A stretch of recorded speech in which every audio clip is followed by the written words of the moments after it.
Ну, хотел бы сказать о том, что действительно такая проблема существует, она существует очень серьезно, есть рекомендации исполкома МОК, но за это время, которое с дня выхода этого решения сделано, в общем-то, Федерацией международной борьбы немало, выработана концепция, системная ведется работа по решению тех задач, которые МОК ставил перед Международной Федерацией.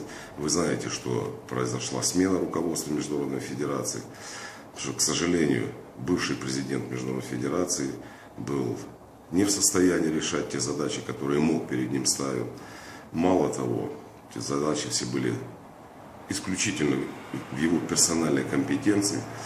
Сегодня на руководящую должность на эту избран. И Конгресс пройдет, я надеюсь, что Конгресс утвердит это решение Бюро Федерации Международной.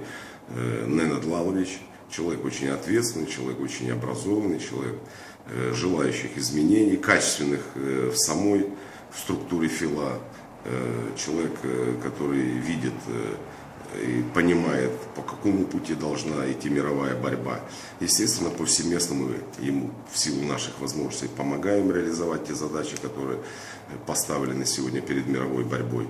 Ну и, конечно, хотелось бы сказать огромное спасибо российской спортивной общественности, руководителям регионов, которые кровно заинтересованы в развитии этого очень значимого и в социальном плане, и в идеологическом плане вида спорта.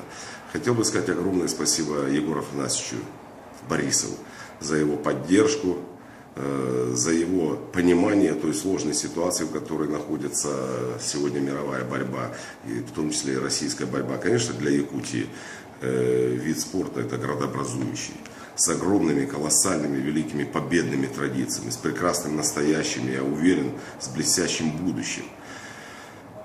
Хотел бы выразить надежду, вот,